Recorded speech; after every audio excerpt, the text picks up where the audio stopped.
morning, everybody. Miserable, wet and damp and cold morning in New York. But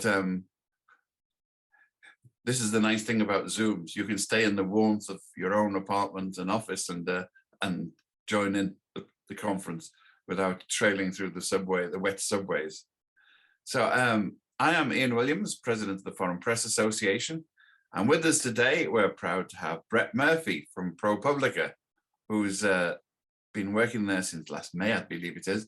But he's also, his story last year really piqued my fancy because it's the law enforcement community, as they might call them in the United States, is so gullible that they'd vote for George Santos. They believe anything that they're told by somebody who pretends to be an authority. And in particular, Brett stumbled across a completely spurious set of science, and I could hardly believe it. And then I remembered who we were dealing with when I read it, because it's almost, you know, we have local police stations calling in psychics. I'm sure some call in astrologers. And if you don't know what phrenology is, it's the science of reading people's criminal proclivities by the bumps on their head. I hardly dare mention it because the FBI will probably rush off and get a pet phrenologist to adjudicate on the guilt or otherwise of people. In this particular case, the idea is the pseudoscience of analyzing 911 calls. So if your nearest and dearest is murdered or shot next to you, a law-abiding citizen will call up the local police force, call up the 911 system, and describe what's happened. Well, what Brett discovered was there's a whole pseudoscience set up. Essentially, it's a one dog and pony show, isn't it? He set it up and said, we can analyze it. We can tell from how they say things, the pauses, what they say, which words they use, whether what they're phoning in isn't a crime report, but a crime confession in disguise. And he found, with the benefit of computer-aided reporting, all across the country, police forces were getting funds to pay for these seminars for this pseudoscience. I believe it was $3,500 a session. And this meant that people were being convicted. In some cases, they were convicted because of this completely spurious science that was being produced. So, Brett, can you explain? Well, let's start off. Introduce yourself. Tell us what you've been doing before on how this story actually came to your attention. Sure. Thanks, Ian. Thanks for having me here. This is a real honor. I had been at USA Today on their investigations team for about 5 years before I came to ProPublica, and I had been working on some criminal justice stories there. Those stories had brought me down to Louisiana. About 2 years ago now, I was down kind of northern part of the state by Shreveport. And that's when I first learned about it. I was poking around a police department and a district attorney there that had been accused of botching a murder investigation. And I met with a family who told me about this thing called 911 call analysis. They said that it had been used in their case, and they showed me this kind of like a one-page worksheet of what these things look like. These things are guilty indicators according to 911 call analysis, the tenets of the program. At the time, I didn't know what that meant. I had never heard of it before. It sounded, as you said, kind of spurious to me without knowing anything about it. But on its face, it was purporting that there were correct and incorrect ways to speak on a 911 call.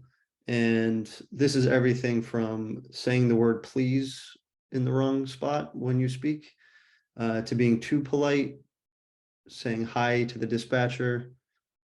You know, if you say the word somebody, if you use just too many times, the word just, if your answers are too short, if they're too long and extraneous, all of these things to me seemed very difficult to quantify or to prescribe as correct or incorrect on a 911 call, given everything that happens on a 911 call.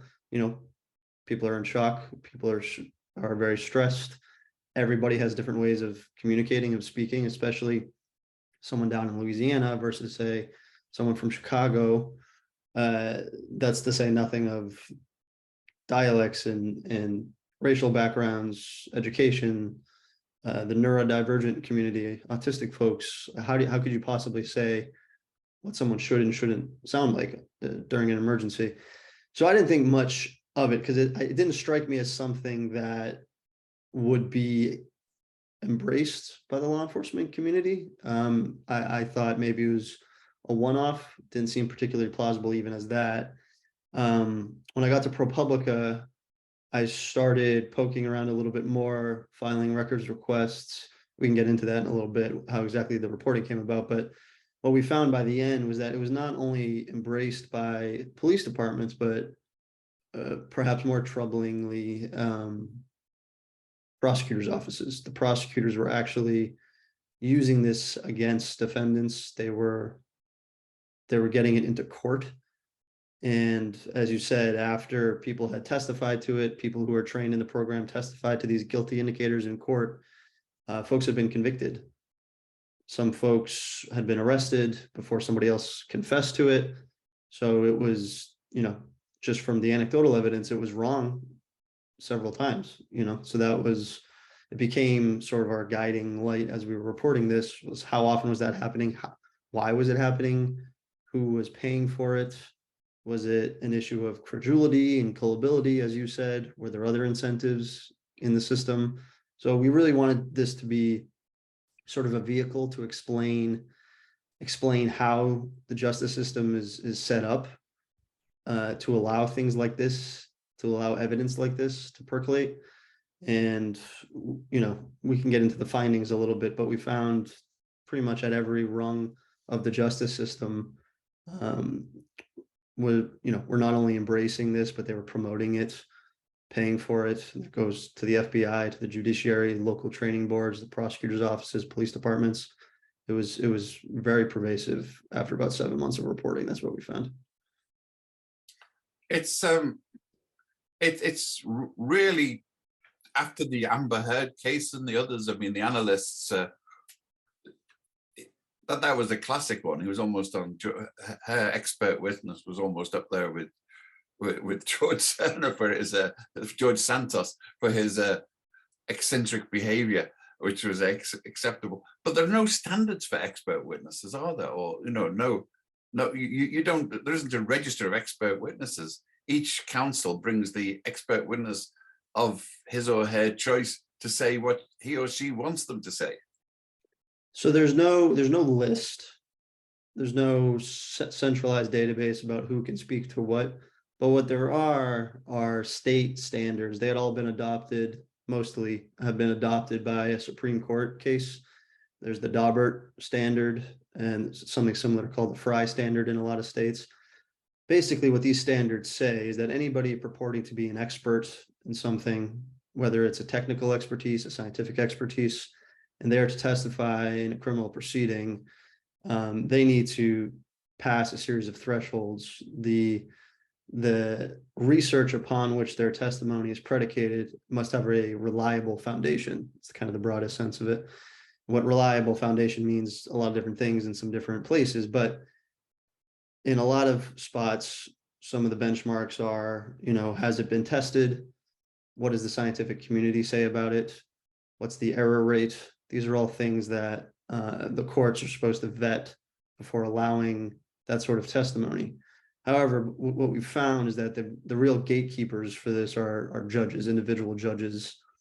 Each one of them is supposed to kind of make this call, a lot of them without scientific background. There's been a lot of literature published on the difficulty that the justice system has had in applying these standards because a lot of these judges lack scientific background. What we found here, though, with 911 call analysis was really interesting. It was being intentionally disguised as something besides scientific expertise in court. The prosecutors knew, and we know this because we got their emails where they spelled this out. They knew, and they said in these emails, we know that it would not pass one of these admissibility hearings. In other words, we know it doesn't have a reliable foundation, but we found ways to get creative and sneak it into court as lay testimony instead of expert opinion. And the way that they do that is they prepare witnesses who had been trained in 911 call analysis, usually detectives and dispatchers, on how to talk about the guilty indicators. They avoid the word science at all costs. They'll tee them up with very specific questions, and then they can talk about what they found abnormal or suspicious or staged about a 911 call. And this has caught a lot of defense attorneys and even judges on their heels. They didn't know, they don't know that this is coming, because when you do that, when you are offering a witness as lay testimony instead of expert opinion, we're able to get around a lot of your discovery obligations. You don't have to tell them about this training necessarily. You don't have to give over any of the documents that went into the training, and the defendants, those accused of crimes, can't prepare any sort of questioning around the validity of this thing. So that's how it's gotten into a lot of these cases. And those are the ones we really focused on in the reporting, because I had never seen prosecutors doing anything like that before. And it really struck us in the reporting. Well, it's the witchfinder's standard, isn't it? Yes, we'll duck her, and if she drowns, she was a witch, and if she doesn't, she might be a witch, so we'll hang her anyway. A few folks made that exact comparison in the reporting. I talked with some legal experts who said that same thing. This is trial by ordeal in a lot of ways, that they said, how well can you hold a hot iron? What happens when you walk over coals is as arbitrary as the trials by fire. A lot of folks said that exact thing. Yeah, I'm glad there's some sense of history and science with this. But I mean, do you get the impression from what you were looking that these cases where the prosecutors had decided that someone was guilty and were looking for backing evidence for the, like putting a drop-down gun next to the hand of someone the police have just shot, and or was it a case of that they actually seriously took this into consideration in forming their opinion, or just to confirm their opinion? I would say more the latter. I wasn't coming across evidence of, we know this person is not guilty, or we know this person is innocent, but we're choosing to frame them anyway, kind of thing. I wouldn't say that. No, I would say based on their communications, and they're effusive in these communications, these emails, they speak extremely highly of the program. They communicate with the architect of it, who we can get into in a little bit. And they say all the reasons they found it beneficial. The jury loved it. This really tied together my case. It made a lot of sense to the jury. They were, listening and engaged. They were nodding thoughtfully. They think it's a really valuable tool for the trial, for the courtroom. And they are impressed. I think they're really impressed by the architect of the program. By all accounts, according to them, he has the bona fides to be teaching it, and they think he really knows what he's talking about, and therefore it is useful to present that to jurors. So to answer your question, no, they have fully bought into it. But I mean, the inventor of this and the entrepreneur who's been making it, if you forgive the expression, like killing out of it with fees from police departments, he's actually a very limited experience, you found, isn't he? Yeah, so his name is Tracy Harpster. He's a retired deputy police chief from a small suburb outside of Dayton, Ohio. It's not a place with many homicides every year. I think they average less than one a year, going back about 20 years. I found in his personnel file very, very scant homicide investigation experience. Not more than a couple equivocal death investigations. What happened was he went to something called the FBI National Academy. The FBI National Academy is this 10-week training workshop where the Bureau invites local police from all over the country to be trained in FBI sanctioned techniques, methods, And it's a way to kind of standardize a lot of law enforcement techniques nationwide. He goes there and he learned about something called statement analysis from one of the instructors at the Bureau. He was fascinated by it. This idea that there are cues, verbal cues in what someone says. He had looked at when he was still a police officer, he had looked at a couple cases of infant deaths that I don't think were ultimately charged as murders or homicides. So he brings this idea back with him back to Ohio, and he enrolls in a master's graduate program at the University of Cincinnati. He writes a thesis on 911 call analysis, transplanting a lot of the ideas he had learned from the Bureau about statement analysis into 911 calls. He gathered 100 calls. 2/3 of them were from Ohio. 2/3 of them were from white callers. And he generated a list of these indicators, something about 20 indicators.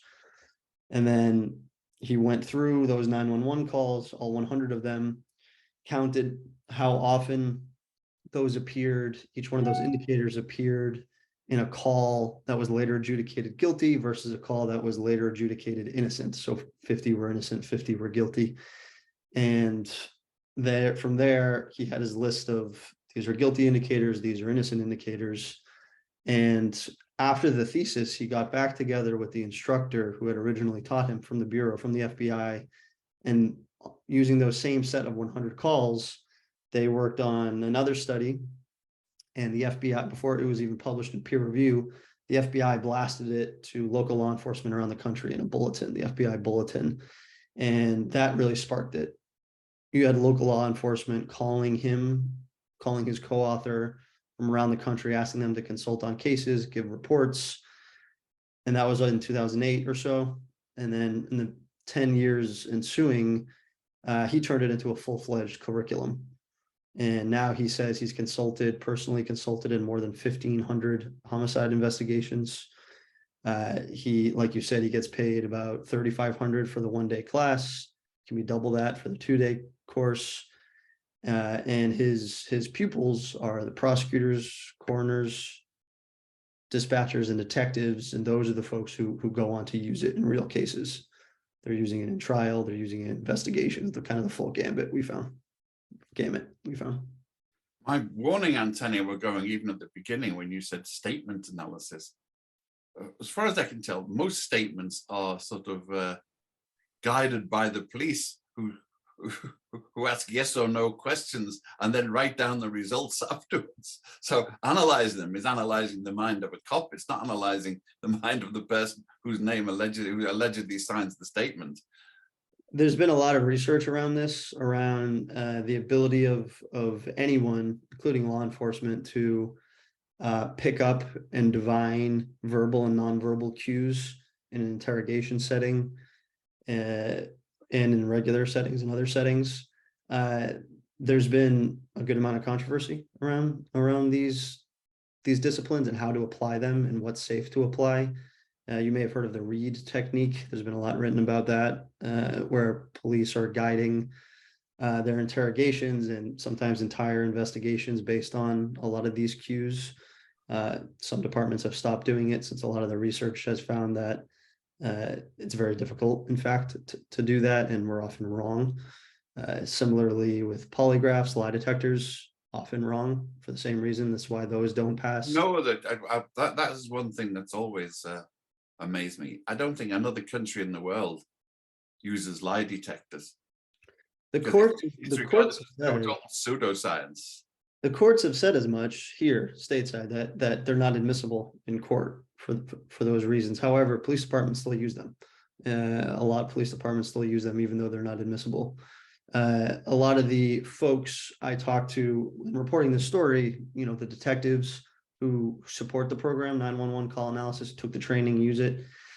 I asked them why they find it useful, how they use it, and they said it's just like a polygraph. One said it's a tool to use during my investigation, and it helps me prepare for that interrogation where they are looking to get a confession.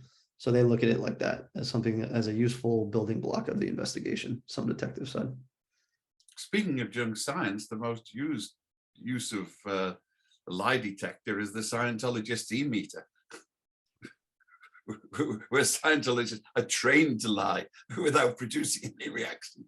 Yeah. So we're still in the realm of junk science in a way, I suppose. But the fact that the FBI is still using these it's a bit frightening, isn't it? It really is like pricking for witches or ducking for witches.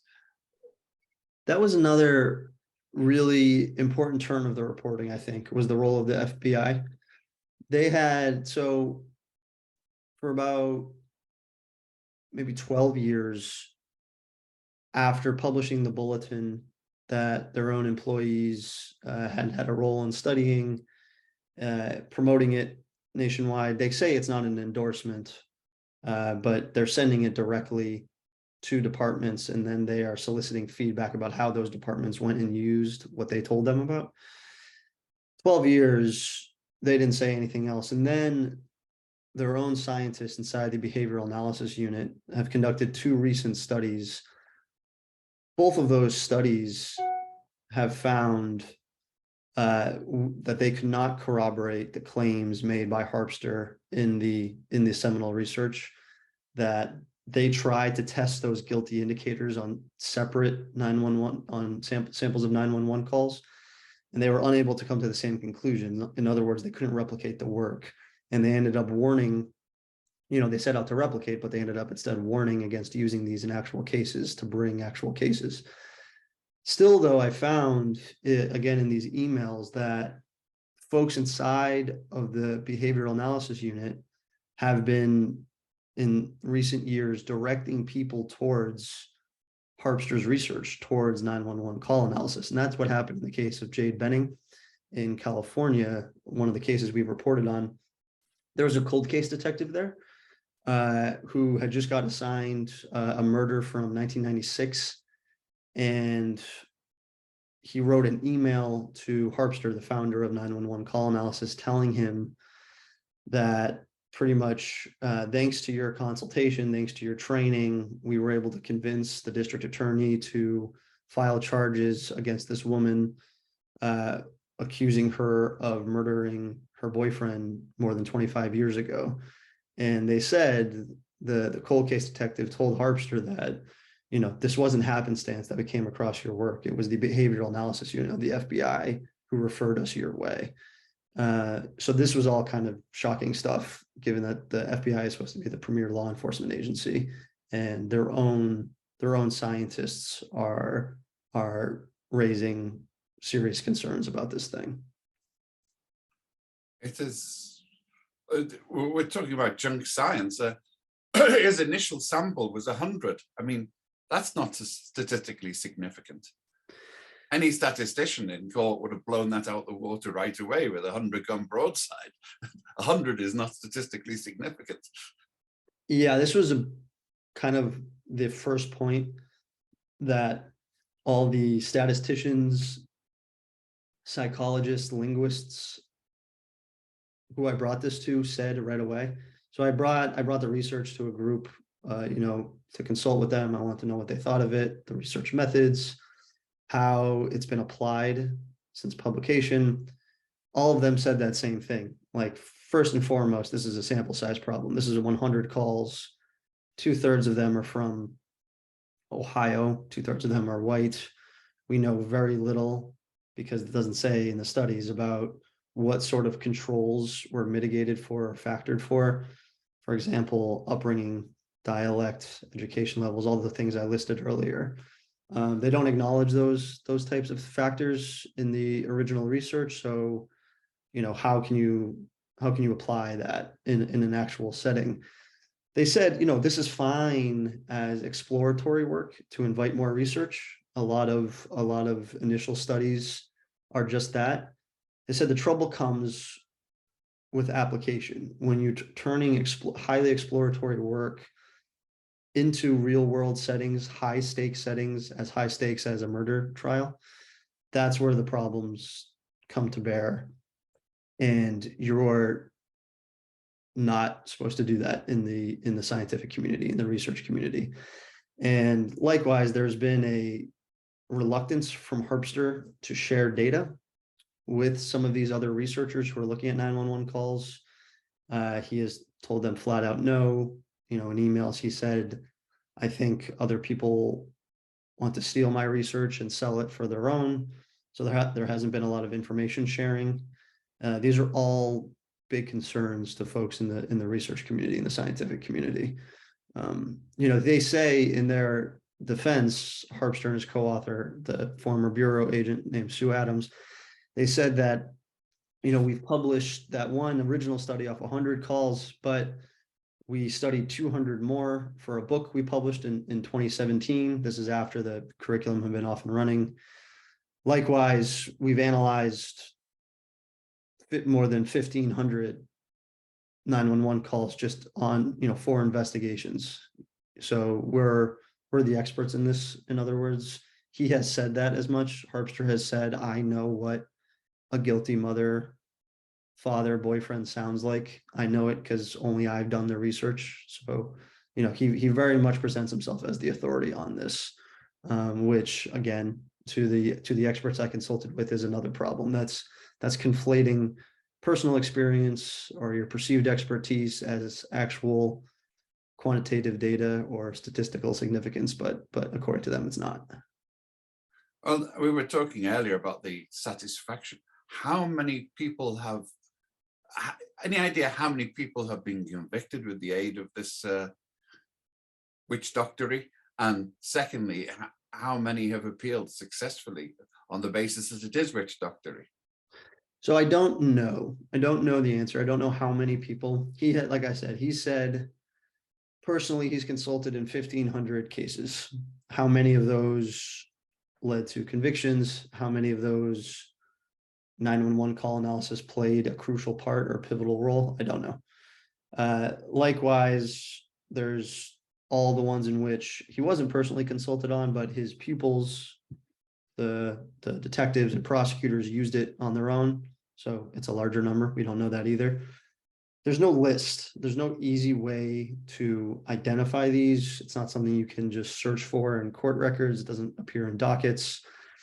The one place where we looked, and this will answer the second part of your question, was the appellate court documents. There was one case we found, one case of a successful appeal on the basis that 911 call analysis should not have been used in the trial against someone.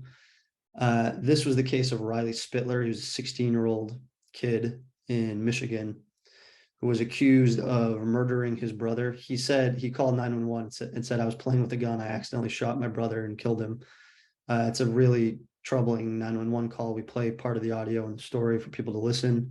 He said from the very beginning, and he's never changed his story, that this was an accident. He was very hysterical about the whole thing. Still, the detectives and prosecutors pursued murder too, which is, usually intentional, saying he meant to do it. He was convicted of murder. The detective who had taken 911 call analysis training was offered as an expert in it during the trial. The judge here didn't allow for an admissibility hearing on whether or not 911 call analysis was valid or sound. Instead, the judge cited the fact that the state, the Commission on Law Enforcement Standards, had approved the course. Therefore, it must be legitimate. Therefore, I will allow it in. There's a couple of things that are wrong with how that played out. One, I found out that that commission doesn't actually do a rigorous vetting of the courses that they approve for state funds. They say that they get too many applications and it wouldn't be tenable to vet them all in that way. So as long as they don't pose an immediate threat to the community, like, bomb explosion techniques or something, then they'll usually approve it. So there's no sort of legitimacy vetting from that agency. And that's something we found time and again, local and state agencies that don't actually vet any of the scientific claims made by practitioners of this stuff. The second thing that's wrong with that is that even so, even if there had been some sort of vetting, it's still the role of the courts to serve as the gatekeeper and to have a hearing on the reliable foundation of any expert testimony. He abdicated that, the judge in the case abdicated that responsibility, instead kicked it up to the appellate court and said they could figure it out. The appellate court ruled, the kid, by the way, was convicted and sentenced, I think 30 or 40 years. Spittler was convicted. The appellate court years later said, no, that is not the way this should have happened at all. That testimony should not have come in unchallenged. Therefore, we're saying that he either needs to be resentenced on manslaughter, which of course comes with a much lower prison sentence, which is what the kid admitted to from the beginning. It was an accident. Or there needs to be a new trial. Prosecutors said, fine, we'll agree to the manslaughter sentencing. He was released shortly later. He's out now. He just had a kid. He's married. He's so a 16-year-old could have been in prison for basically his entire active life based on this witch doctor. And we don't know, and that was the only appellate filing we found nationwide where that argument was made. So we don't know about the others. We don't know about other cases. There's no easy way to search court records. These are all murder investigations, right? Murder trials. Those are all state court cases, mostly state court cases. Very difficult to find unless you know exactly what the case is and what you're looking for. The way we were able to do it was through these records requests, public records requests. We sent about 80 of them. First, we identified where we believed this training had taken place. We did this in a number of ways. We identified those locations by his Facebook page. He documents and memorializes a lot of the trainings on his formerly public Facebook page, where he's closed it now. He's scrubbed it all. There's no more posts. Is there some department of witness of evidence hiding analysis? Yeah, right. He was documenting them all. So I made a list from the past few years. He would take a picture of the course and say, thank you, so-and-so agency for hosting me. So I made a list of those. I sent records requests for their contracts, their communications with him, invoices, curriculum, his resume, and the course outline, anything I could get related to him in the course. When I started getting those back, it included, one of the earlier ones included his resume, and the resume listed all the other conferences, associations where he's taught at. That led to more records requests. In the later ones, kind of in the late summer, I was getting records back that were email correspondence between he and the agencies to which he was pitching the program, prosecutors, detectives, captains, chiefs. In these emails, he was telling them how useful the program has been to others who have taken the training. And in doing that, he included email PDFs, Word documents, where he had been collecting endorsements and testimonials of all the folks who had used it and what their home agencies are, what the case was.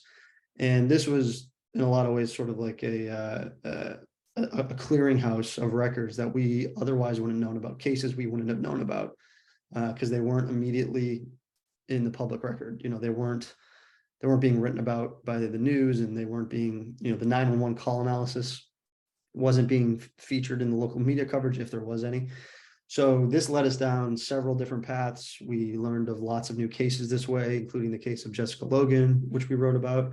We learned about all of these through the records requests. That's also where we saw those emails from the prosecutors.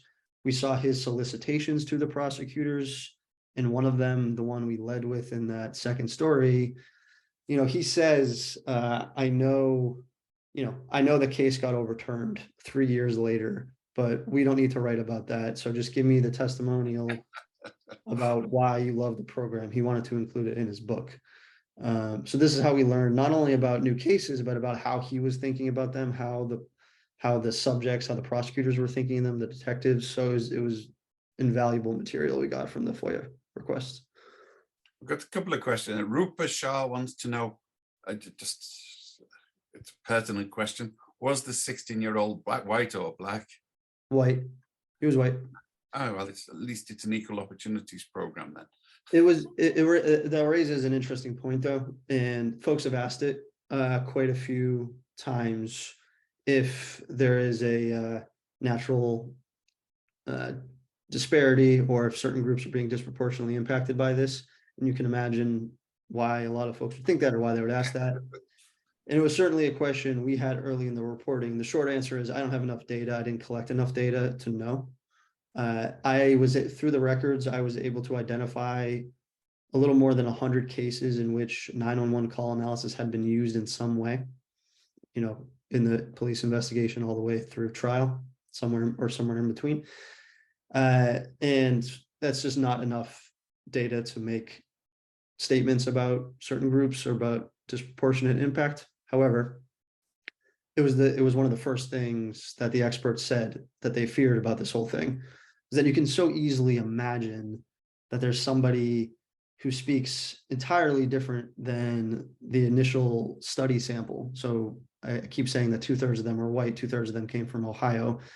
They're going to talk a lot differently than say someone who is black from Mississippi, or someone who lives on the Navajo reservation, right? So it was very difficult for a lot of these experts to wrap their head around making prescriptive statements about what someone should or shouldn't say when someone else who doesn't look or speak anything like them lives somewhere else and makes a 911 call. So it was a paramount concern of the researchers. Well, Ronald Bryn was asking about lawsuits. I mean, this is the land as well as of witchcraft and phrenology, etc., but of lawsuits about it. So has anybody attempted to sue the DOJ or the FBI or the police departments for using spurious techniques? I haven't seen it yet. I haven't seen any civil litigation directly related to this. It's been recommended by a lot of the folks who have been reading, including some attorneys. And I don't know. I don't know what's so who would be the locus of the focus of such charges? Would it be the inventor and entrepreneur, or the FBI for publicizing it? I don't know, and I don't want to say. It's not. I don't think I can without stepping outside my lane a little bit. But there's been a lot of, let's put it this way, there's been a lot of people impacted by 911 call analysis who we wrote about, and there's a lot of people who use it. There's also a lot of folks who have legitimized it and promoted it. And we did our best to identify who all those people and who those institutions are in the story. So it's all there. Did you find any evidence? Frank Gomez wants to know if it's used in other countries, for example, Canada or Britain, places that look with rose-colored glasses at the FBI's work and might pick it up. Did you get any hints in the email thread that you got that this was an exportable technology? Canada, yes. He has trained, he's trained the Mounties, and at least one. They always get their man by minorities. Yeah. There's at least one department I know of up there as well. We're working on some follow-up stories that pinpoint more precisely where I know this has surfaced. But there's I know of at least one case up there. I forget the position of the person who wrote in. I think it was a constable who mentioned that the Crown's prosecution, it might have been in a federal case, relied on it quite a bit, and he found it, and the prosecutors found it quite useful in their prosecution of a murder case in Canada. And that's just one that I know about. There very well may be others. Other countries I don't know, but Canada. Did you follow up on the Canadian case? I am currently, yeah. Good, because they can appeal to the Queen, perhaps, or the King, I should say. Who knows? But well, I think one of the key questions, those of us who've been in the business know that investigative reporting is expensive, time-consuming, and tedious, which is why most newspapers and magazines don't do it anymore. I mean, I would remember working for the Independent and being told I had 10 days to prove my case or give up. when I was investigating. It was Scientology fraud, as a matter of fact. But that's another question. You should be able to prove that in under 10 days, right? Oh yeah, sure. You're following people around the country, watching the property records, chasing who changed what. No problem at all. 10 days max. But you obviously spent a lot of time on this. I mean, how long? I think the real question is ProPublica. Would this have ever been discovered without an institution like ProPublica? So perhaps you can explain how ProPublica works and what makes it able to conduct such investigations when, for example, the New York Times didn't notice that George Santos was lying through his teeth in their home patch for so long. Yeah, so let me take it kind of in reverse order. The 7 months, I think, from start to finish on this for me, and in my professional experience, that's pretty quick. I'm relatively slow with these types of things normally. I'm usually around a year, sometimes longer, with the investigations I've done in the past. So I think we started reporting in earnest sometime around May. I think we got pretty lucky with a lot of the reporting, a lot of the records requests. ProPublica is, as far as I can tell, an extremely unique institution. I'm new here, so I could say a lot of things wrong, but my understanding of this organization is that it's the largest investigative unit in the country, and the whole newsroom is structured around investigations. Every editor and every reporter knows how often these things take a long time and how they can take longer than you think a lot of the time. They are resource intensive, they're expensive, things change. This place really understands that things change. When you're reporting, and you know this, Ian, when you're reporting, you learn of something new, you go down a new track. Rabbit hole. It's the year go of the down a rabbit hole, and sometimes there's nothing at the bottom of the rabbit hole, or it's a completely different story that you file away. And I don't think ProPublica looks at those as sunk costs. I think they look at all of that as beneficial to the end product, whatever it is. And it's an extremely patient place with really rigorous editing. Everyone around here has an investigative background, the editors do. So the work is very strong, and it's a non-profit. So our stories are not responsible for garnering a certain amount of page views or clicks, and the return on the investment here is if it makes a difference, if there's an impact that the stories have, if it fosters change. Those are the sorts of things that So it's karmic rather than commercial. it's yeah, the currency here is just so different than being in corporate media. I come from USA Today, which is owned by Gannett. And I was blessed over there where for a time the investigations unit was understood in a lot of those same terms. It's okay if it's resource intensive, if it's a money loser, because the work is worthwhile. The work is more important. As you said, fewer and fewer institutions have the stability or financial resources to make such investments.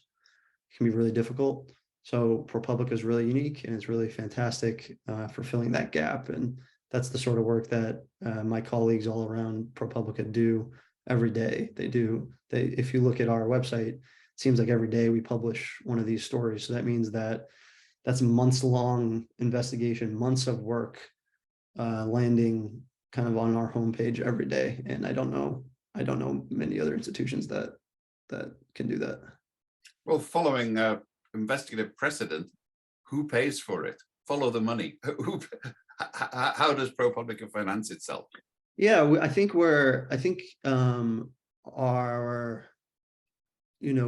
we strive to be super transparent about just that. I think in our 1099s, which are all public documents, we pretty much list all of our donors, all of our major donors. I forget, I might be saying something wrong. I think it's anything more than $5,000 from an individual donor or an organization gets listed publicly.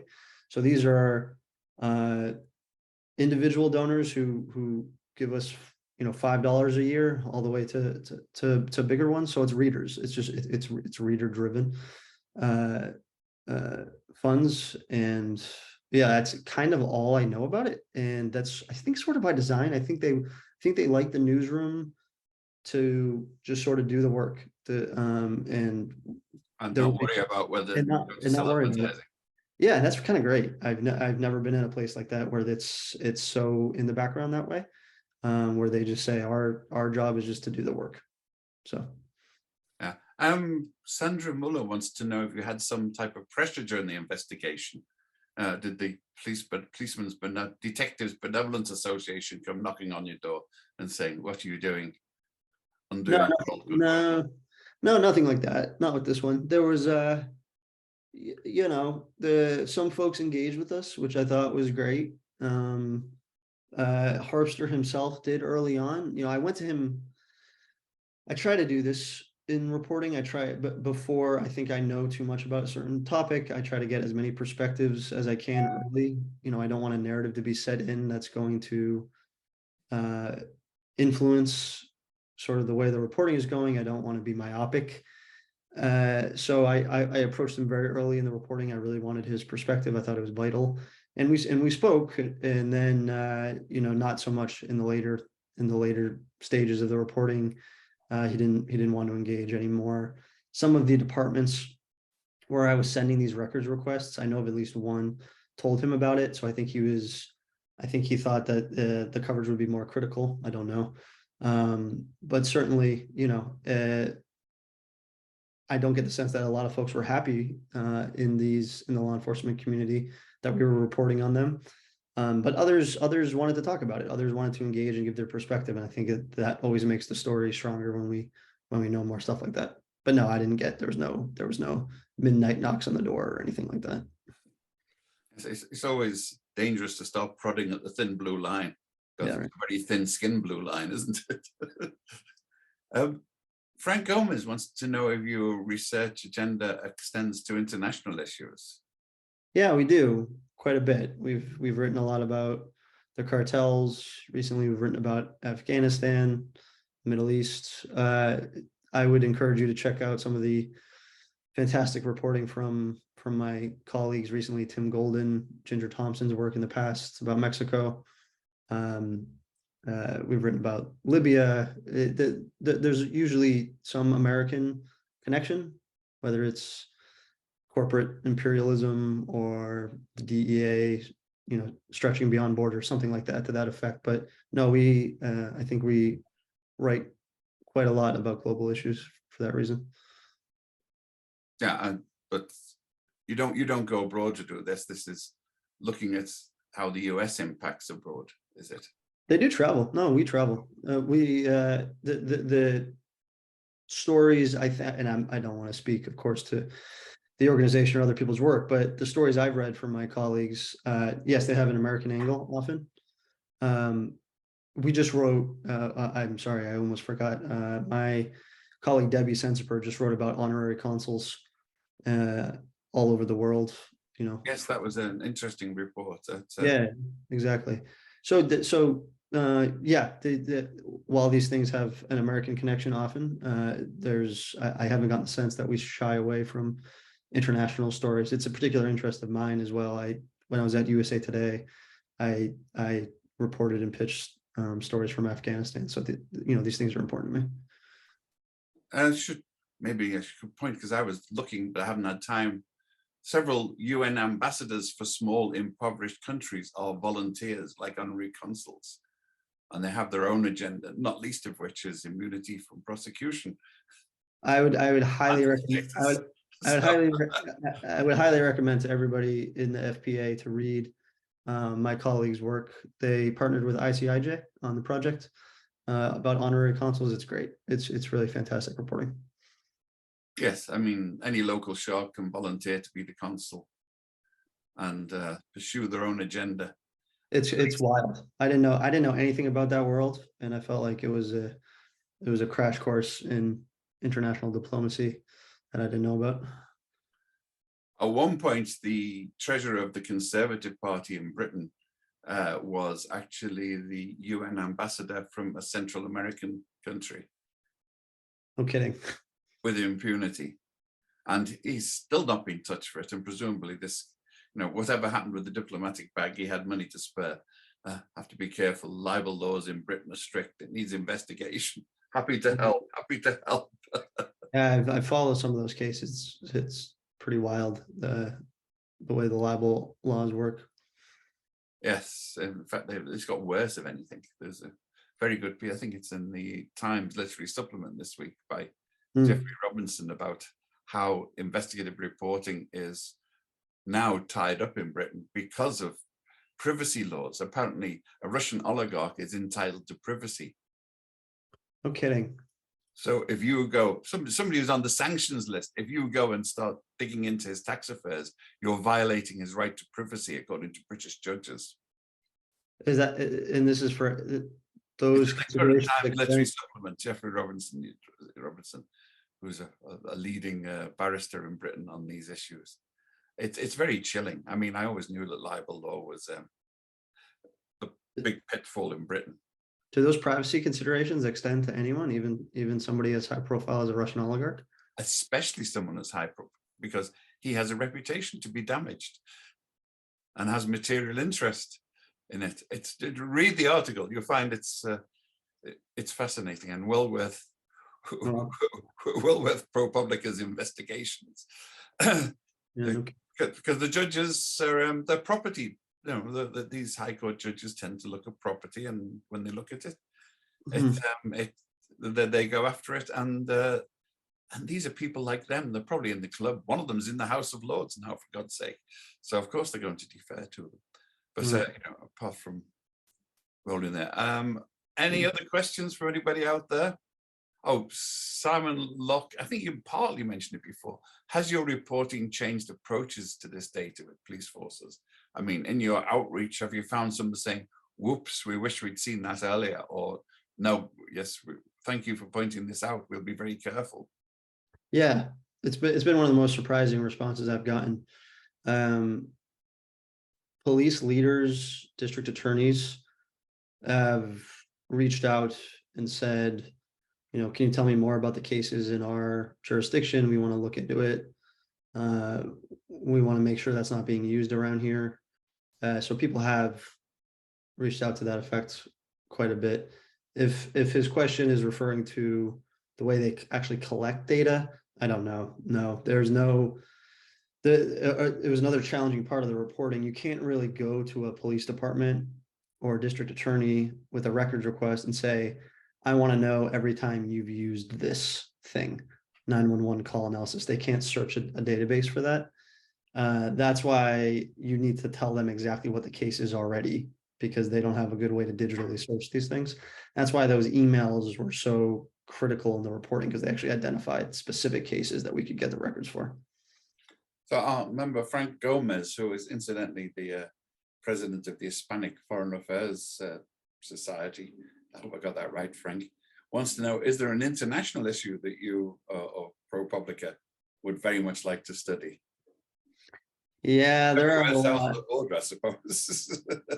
Yeah, there are a lot of issues I'm particularly interested in. I don't want to tip my hat too much, but Frank, I'd reach out if you don't mind on the side. I'd be happy to talk with you more about that. I'll effect an exchange of addresses, because there's a lot going on. So is this another question coming up? It's flipping. Has your entity ever investigated any media entities for questionable conduct? David Michaels. I don't know, David. I'm trying to think about it. I don't know. We do a lot of local. We have something called the Local Reporting Network. We partner with local journalists at smaller outlets, newspapers, other outlets, to help them publish investigations. I can't recall a story that we've written specifically about media conduct. Certainly not to say that we shouldn't, or that it shouldn't be written about.